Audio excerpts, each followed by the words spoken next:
Good afternoon, everybody. My name is Neil with the Deal. I work with offercentral. I've been in the industry for about 8-9 years now, real estate industry specifically. Just tapped in subconsciously. I've been in the marketing industry for 8 years. Now, with intentions, I'm in the marketing space with my partner Marco, and we have a full team behind us. But this is Anabella. She's one of our clients, really good friend of mine now. She took me and my fiance to Paso Robles. Not only that, met Austin Hope. Oh yeah, we met Austin Hope. If you guys don't know who that is really good. Yeah, Google him, really good wine. He signed a bottle and everything. But thank you. We're in our office right now. I mean, you can see right here. She has some experience. She had some weight with her. It's a metaphor, by the way, not physical weight. Okay. All right. I was gonna say I thought we were friends. Yeah. So thank you so much for allowing us to be here in your office. We brought everything with us, and thank you for being so open and allowing us to schedule this. I know we're taking some of your day away, so hopefully we can bring you some value. You know what? Thank you so much, Neil. Thank you so much, Marco. It's the least thing I could do. I mean, these two guys have brought in so much new light into my business. I mean, they're teaching me how to get the old school into the new school, technology. So from the bottom of my heart, my family, this means the world to us. So thank you so much. You're very welcome. It's the least we can do. But yeah, so tell us a little bit about yourself. What, I know you've been in real estate. You're on the retail side. You flip homes. You have rentals as well. How many deals did you do last year? Last year was just under 50. Just under 50. Okay, that's actually really good, and it's just you and an assistant. Right, correct. So how do you do that? Like, tell us what your system looks like right now. Like, how do you even do that? How do you get into real estate? Wow, Neil, you really want to know my system? I'm gonna date myself. Okay, so my name's Anabella with Century 21 Realty Masters. I've been in the business for 20 years. I belong to the local board of Downey. I've been blessed to be year after year part of their top 10, and now I've been part of their top 3 for the last 3 years. Like Neil was mentioning, I'm very old school. I have it's myself and just one assistant. We don't have a team until now. We recently formed a team. I believe in just putting all your belief, work, and effort into your business, and your business will definitely duplicate. I'm a strong believer in building systems so that you can have that duplicatable business year in and year out. Even in the worst markets, we've been able to survive and strive and have the best years ever. So can't wait to hopefully meet you soon. Hopefully you'll pick up some great golden tips here. And if not, feel free to send me a DM, reach out to Neil. Would love to meet with you guys and connect and show you how we're able to do this and do more. Yeah, so talking about we'll tap into the market, right? Since the market we're in right now, it's a correctional market, I guess you can call. And you said you've had some of your best years in the market. Why do you think you've had your best years in these type of markets specifically? We have our best years because we, like I said, we just believe and know that the market doesn't determine your business. It's your activities and your mindset that's going to determine, what the market's going to do. Because when clients call you, clients don't ask you, hey, okay, the rates are at this point, the rates are so-and-so, houses aren't selling. Statistically, this is the lowest year. They don't know that. The first thing they ask you is, hey, Anabella, how's the market doing? How are the rates? Do you think it's a good time to buy? Do you think it's a good time to sell? So that's going to depend a lot on whatever answer you give them, whether they move forward or not. Because if they feel that you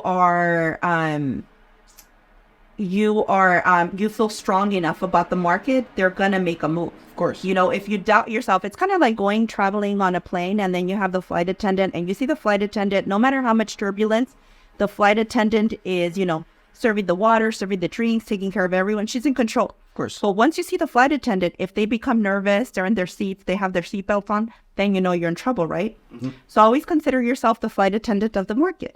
You're the one that's in charge of delivering the news, and always, it's optimist, because no matter what, statistically, whether it's in an appreciating or depreciating market, you're always earning 5% appreciation. So it's always a good time to buy, right? Yeah. Because what you buy now is good in 10 years.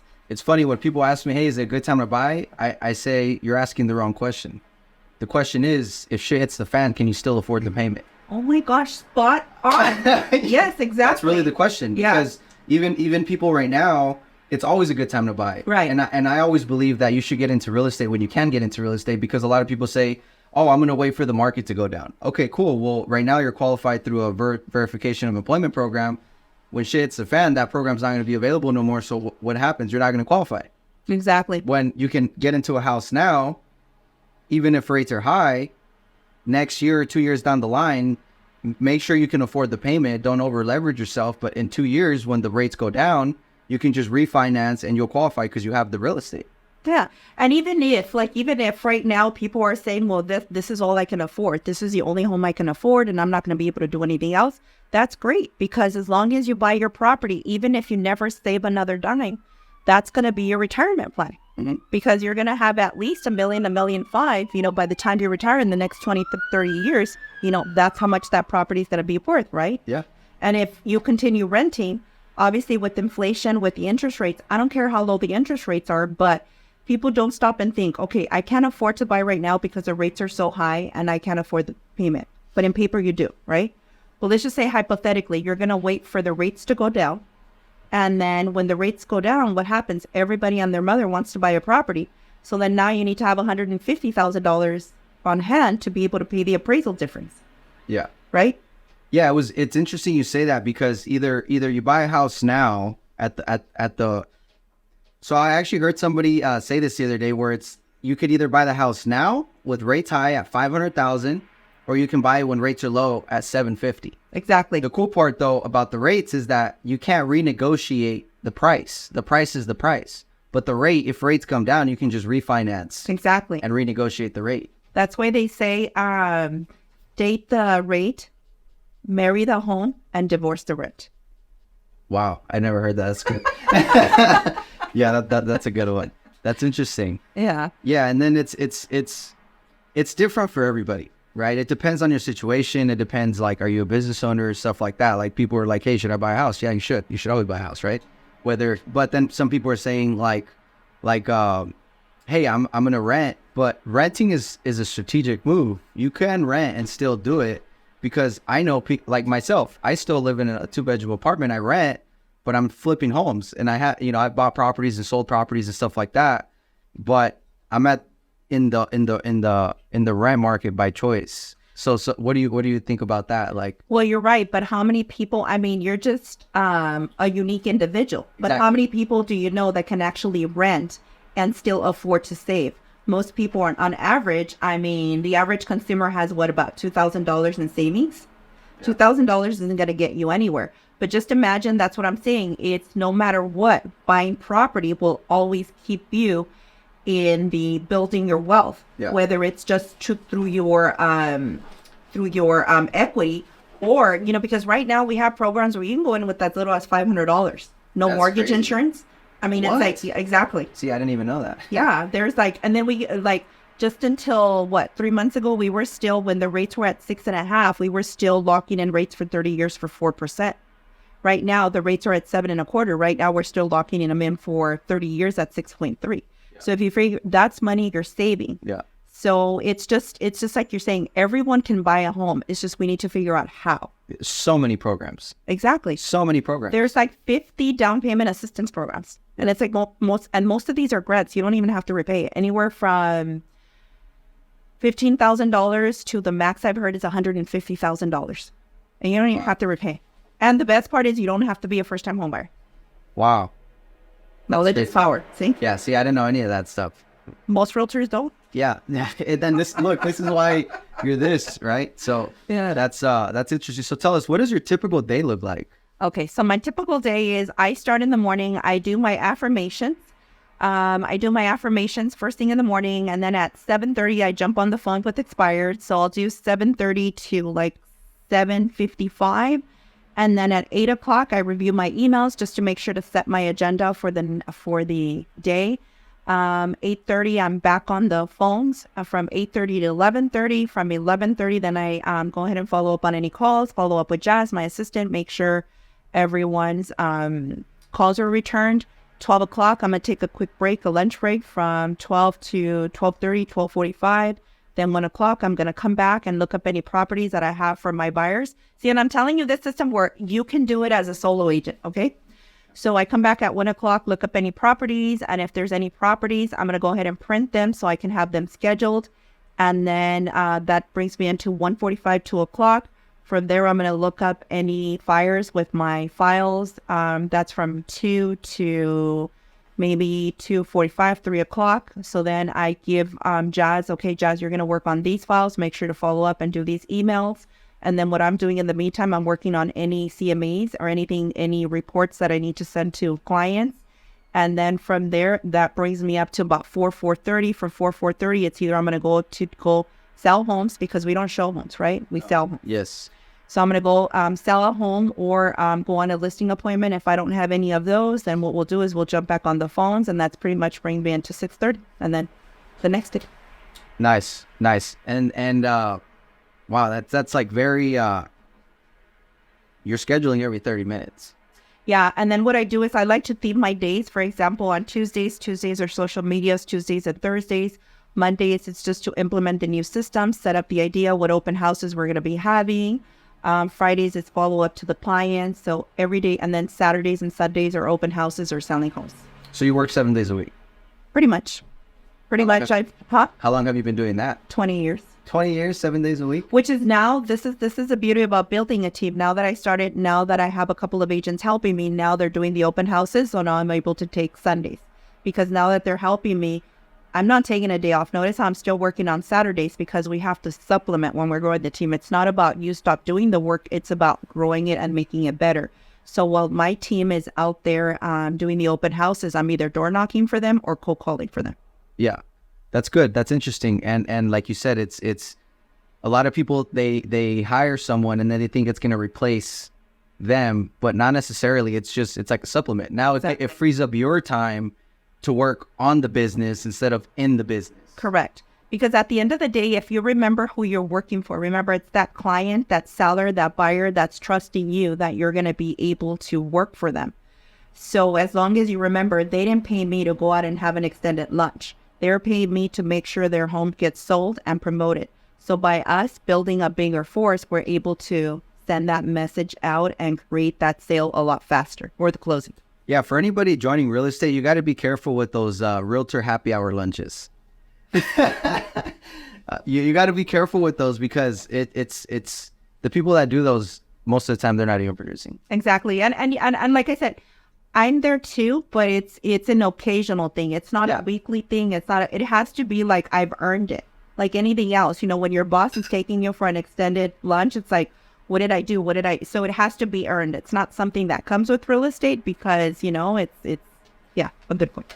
Yeah, I would say also for anybody that's joining real estate or whether it's a realtor or like myself, like a wholesaler or flipper, whatever it is, anytime you make some money or close a deal or you get a check, don't be afraid to reinvest back into your business. Mm-hmm. Don't go buy a brand new car right away. Don't go buy a nice watch right away. Like make some money. And the what money does is that it creates more of a passive thing. So like say, for example, instead of like if you're spending 5 hours a day cold calling, right, or door knocking, whatever it is, now you're making some income. Hey, you know what? Let me hire somebody to cold call, or hey, let me run some ads so that way I'm just doing the follow-up. Exactly. And the closings and not so much sitting there filtering data. That's a great point because what I've noticed in the market of 20 years ago versus now, it's like not only, like you said, if you love door knocking, if you love cold calling, now you have VAs helping you. But not only that, just imagine like you have these online leads and all of a sudden it's like, okay, you're doing whatever you can. You're setting your 1 or 2 appointments. But what happens now when you're getting an online lead, like 2 or 3 leads? And they're good. Exactly. Instead of having 1 or 2, now you have 5 a day. Yeah. I mean, that's why I said that's taking your business to the next level, which is where you come in. You guys are amazing. The support system, the systems you have in place. It kind of like we were talking about my schedule, but what if the system could give you your schedule? I mean, I know you have an amazing program especially with the scheduling, which I loved, where you could have the schedule where it gives you your personal schedule, your work schedule, your team schedule, and it's all in the one. Same calendar. Exactly. I mean, how amazing is that? You see what everybody's doing. Yeah, exactly. You see what everybody's doing it, and it's like there's no guessing, and it's like as soon as you log into the system, it's telling you what you need to do today. Yeah. Like what you should be going, how tracking your numbers, and it's everything. So it's everything like keeping you on check. Yeah, we'll give you an idea too. We were actually talking about it on the way over here. It's the way we run our agency on the back end, where you can create tasks. And you can create tasks and you can assign them to people on your team. So like say, for example, your assistants, instead of texting them, you create the task and then they get a text message or an email automatically with that task. And then at the end of the day, you can track all the tasks they did and all that stuff. It's pretty interesting. I think you'll like it. It's great because now you never have to worry about, locking yourself up and going out on the field and being out. It's like, what's my staff doing? It's like, because you'll know, because as collectively as a team. I'm going to get you away from pens. Oh my gosh, that'll be the day. You guys should see how many pens I have there. How many notepads? Yeah, I'm gonna get you an iPad with a pencil. That'll be my dream. That's my next goal. And I believe it. I believe it. I believe in you so much, Marco. You guys have been amazing. So that I know. I even told Miguel, it's time.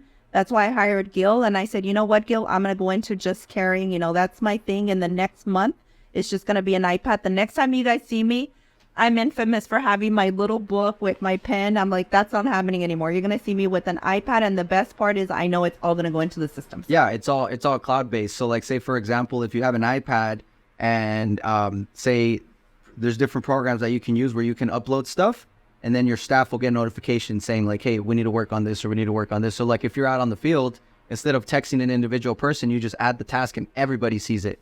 So it could be somebody who's available or somebody, or you can assign it to a specific. It's so sick. Oh my gosh, that's amazing because ideally, yes, we would want to be sitting behind our desk. We would want to be, just waiting for a client to call us. But these things are going to happen. Life moves and we have to be on that train. You have to be ready for the next appointment. So it's not like, you could just sit there and write everything down and have the time to assign it. Everything's moving so fast, especially when you're getting to the next level. You want to do the breakthrough of 100 deals. And a lot of people don't understand it's all systems. Everyone can produce as you can. I don't have any skills that makes me better than any other realtor. What happens is I've noticed that whenever you're going to produce 0 to 10 deals, it takes one type of agent. It's the type of system, right? And then when you get to 10, anything under 20, that's another system. From 20, jumping over to 30, that's another system. Once you hit 30, then the next thing is going after 50. After that, once between the 30 and the 50, it's just the systems in place. It's harder to hit 100. It's harder to hit 100. It's harder to hit from 1 to 50 than it is from 50 to 100. Exactly. Because the 1 to 50 is all work ethic. And if you already have the work ethic, the 50 to 100 is just systems. See, yep. And you understand the system. And that's what a lot of people say. Well, what is it? It's just you. Because it's all about the system. So that's why I said with you, it's like someone can go from producing like 10 deals, they can go all the way up to 100. They just have to be willing to put in the time, right? Yeah. Learn the system, really have it dialed in and not just you, but have your team dialed in as well. Mm-hmm. Like now with AI and automations and stuff like that, before you would have to have an assistant. And the cool part about now too is that you don't even need an in-house assistant. We have virtual assistants. You can get them in Latin America. You can get some really, really good superstars in like Colombia, the Philippines, wherever it is. They'll work California time because we're in California, and they'll do everything you need to do because everything's digital anyway. So when you're completely digital and not using the pen and paper, you send those tasks and they do the task. You could even have TCs that are transaction coordinators that are out of the country that are doing your deals, or even somebody that you can hire somebody just to do your calendar and check your email. That's crazy. And the fraction of the cost. And the best part is when, by the end of the day, that the average agent is, oh my gosh, I should have done this. I should have done this. I should have done this. Guess what? You can communicate with your VA because they're starting their morning. Yes. So it's like while you're sleeping, it's kind of like making money in your sleep. Yeah. Yeah. This is the other version because they're actually working while you're sleeping. Yeah. You can have one that works California time, and then you can have one that works their time. So then all the admin tasks can be done while you're sleeping. So when you wake up, everything's done. So no lie, we're 24/7. Yeah.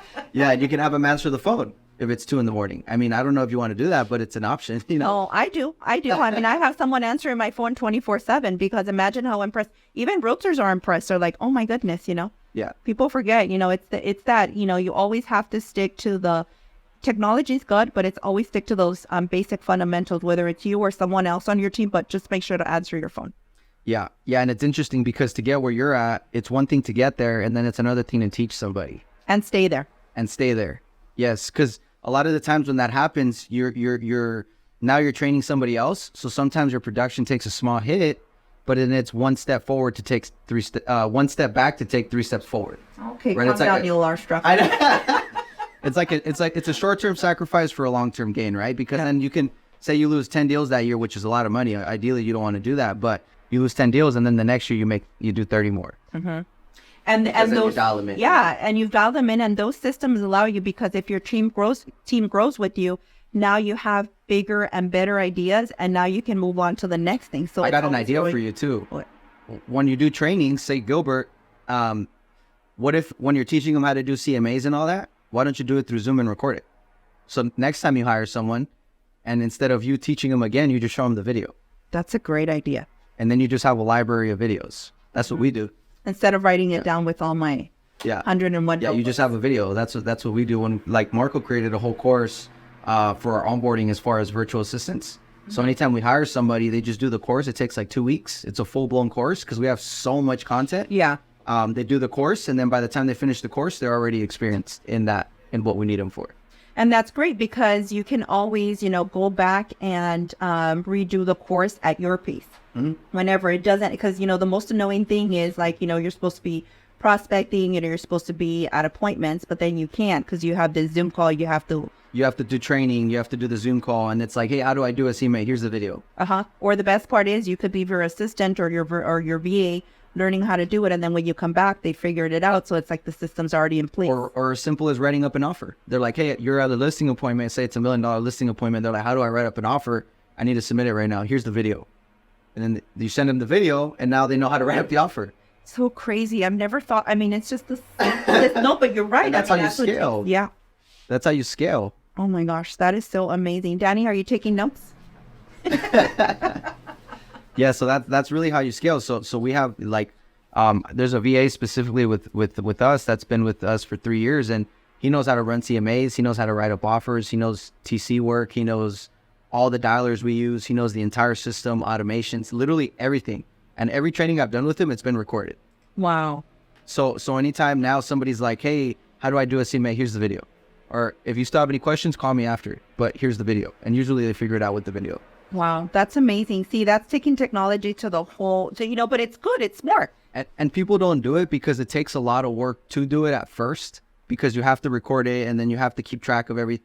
It takes a lot of work to do it, but then once it's done, or once you have a good amount of content, it's like, now it's like, what's next? Now we can scale. But see, adding to your point, yes, it takes a lot of work, but you're already doing the work. Yeah. So might as well imagine had I started this like 10 years ago or 15 years ago. It's like, because we're already learning how to do it. When we're in a class, if we go take a class, it's like, take your phone, take your iPad, record it, and then add that to the Zoom. Because you could implement, so you'd have the whole system in front of you. Yeah, you would have, think about it. All the trainings you've done, you would have a whole system built out already. Mm-hmm. And it's like, now you can hire people, put them through the system or the modules, and now they know everything you know. Well, and now you just fine tune. You guys are genius. Yeah. So now, so now when you're teaching Gilbert, make sure you record it. Do it through Zoom. Even if you're right here, do it through Zoom. So that way you have the recording. That is crazy. Okay. I'm going to do it. See, one step forward to getting rid of the pens. Oh my gosh. So where do you see yourself in the next 5 years? What's your next big move right now? In the next 5 years, definitely getting rid of the pens. More technology. Thanks to you guys, I'm going to be building everything. Now more than ever, I see the value of a CRM, because you see all of these companies, how it just starts with an idea. It's just an idea. It's so crazy you're able to do this level of production with very minimal CRM. Right? Or no CRM. Imagine what we're going to do. That's going to be amazing. That's what I'm saying. Mark the progress. That's going to be, I'm the perfect example, because I have the mindset. I have the discipline. I just don't have the technology. Yeah. So the only thing we're going to do different, and it's going to mark the year and probably propel, to record-breaking numbers, is just technology. That's the only thing we're going to do differently. But just imagine if, and I lost my train of thought where I was going with this. The importance of a CRM? The importance of CRM. Okay. So you see so many business being sold, but imagine how important it is to have a good CRM, because we're not thinking into, I think real estate or realtors are the only industry that don't retire. Yeah. They're like 95 years old and they're still selling homes. Yeah. But imagine if you were to, like you said, all the systems and truly develop a CRM that's duplicatable, and that pretty much you could have it as a side business, because you could be working the way you're teaching me how to use my systems. Is I could be living in China and I could still be producing, because you know what, I'm giving them the task. I could be on the other side of the world. My clients would never know. Yeah. With today's technology. Sure. Yeah. And it's like, if you ever decide, okay, real estate is not for me, don't enough money, whatever. I mean, just having a good database that shows consistently how much you make year in and year out. I mean, you could sell it for, imagine how much money realtors are leaving on the table when God forbid, something happens to their spouse. The spouse was a realtor. That spouse, if they never want to do real estate, they could sell that CRM. Yeah. It's like a life policy. It's your book of business. Exactly. And people, I mean, there's agents, no offense to anybody, but there's agents that are in the business 20 years and they're like, yeah, I've been in the business 20 years, and they don't have a CRM at all, and it's like, dude, that's crazy. I have a buddy that was in real estate for 3 years, built a database of 25,000 leads, and he sold it for $125,000. Imagine. Just the database. No automation, just the data. And it's crazy because when we've talked about how how to grow the business. If I wanted to, I could do this every 5 years. I could, because I know how to prospect. I know how to create data. I know how to create sales. So you can get imagine a payday every 5 years. Every 5 years, I could sell the database. Yeah. I could have, it's like, oh my gosh. Yeah. Or you can wait the 20 years or say 10 years and then say you're like, hey, I don't want to be in real estate anymore. You tell Gilbert, hey, I'm thinking of exiting. Do you want to buy it for me? Or, hey, you know what? Here's the database. Work it based on what I taught you. And anything that comes out, just give me 30%. If anything, anyone who's watching, I mean, this is the one thing. That's why they always say, the CRM, but I don't think realtors grasp how important it is, because think about it. You could be like, let's just say we're in a downward market. If someone were to tell me, like, for example, I have, every year for the last, even during 2008, 2009, I've averaged 500,000. I mean, why not buy it? Even you'd be dumb not to, like, 200,000. I need quick cash. Here you go. Yeah. Here's my database. And I'll build another one. Exactly. That is so crazy. It's like, it's people don't understand that having a CRM is literally a tangible asset, and there's value in it, because think about how much money and time you spend to even get correct numbers and build relationships with people. And you can even take that same CRM and go into any business, because, hey, you know what? I don't want to do real estate anymore. I'm going to do contracting. You just start calling the CRM. Mm-hmm. Hey, I'm in contracting now. Mm-hmm. You start getting business that way, or solar, whatever, mm-hmm. whatever it is, because they're homeowners. And it's not a non-compete, because it's like you're not competing for the same business because you're doing something else. Well, who are you competing with? Exactly. It's your CRM. No, but I'm saying, even if, like, let's say you were to sell it, whatever, it's like, yeah, you'd be, so. Yeah. As long as you get it in writing, you always want to protect yourself. Yeah, definitely. Yeah.